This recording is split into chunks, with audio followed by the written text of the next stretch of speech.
Quelle semaine! J'ai passé mon temps sur 3 salons entre mardi et jeudi et l'automobile a été le dénominateur commun. Le premier était Evolution, cela ne vous dit sans doute rien, mais c'est le salon de référence de l'hydrogène. On y a parlé de sport automobile et en particulier des 24 heures du Mans qui préparent une catégorie hydrogène en 2028. On pouvait donc y voir le prototype H24 Evo de l'ACO avec pile à combustible et 2 autres voitures avec moteur à hydrogène, la Ligier JS2 RH2 conçue avec Bosch et l'Alpine Alpenglow. Il y a eu une table ronde sur ce thème que j'ai eu la chance d'animer avec des représentants de ces acteurs, mais aussi Toyota et la FIA. Et toujours à propos des 24 heures du Mans, l'événement de la semaine, c'était la présentation du futur musée M24. Le circuit de la Sarthe va proposer un nouvel écrin sur 8000 mètres carrés, un musée très design qui promet des expériences immersives et qui va accueillir des pièces d'exception en provenance pour certaines de la collection privée de l'horloger Richard Mille. Le M24 va proposer des voitures d'endurance, bien sûr, mais aussi de F1, d'IndyCar et du rallye WRC.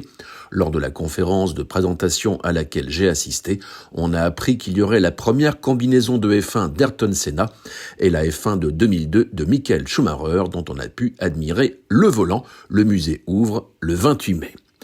On passe à Rétromobile. Ce salon prend chaque année plus d'ampleur et il était difficile d'ignorer qu'une édition américaine va se dérouler à New York en novembre. Une parade est là pour le rappeler. Sinon, j'ai bien aimé l'espace dévolu à Steve McQueen avec la Mustang de Bullitt et la moto Triumph de la Grande Évasion. Le sport auto était aussi à l'honneur, comme d'habitude. Un peu partout, on pouvait voir des F1, des voitures d'endurance et de rallye. Par exemple, chez Peugeot avec la saga GTI et chez Skoda qui célébrait 125 ans de sport auto. Et le rallye a été mis à l'honneur sur la scène principale. J'ai par exemple assisté à l'intervention d'Ari Vatanen, une légende du Dakar. Je garde le meilleur pour la fin, car il y a un nouveau salon dans le prolongement de Rétromobile. Il s'agit de l'Ultimate Supercar Garage. C'est un peu l'équivalent de Top Marque à Monaco.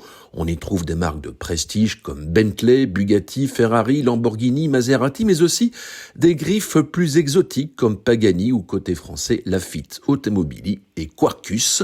Dans cet univers d'exception, on peut être surpris d'y trouver Renault.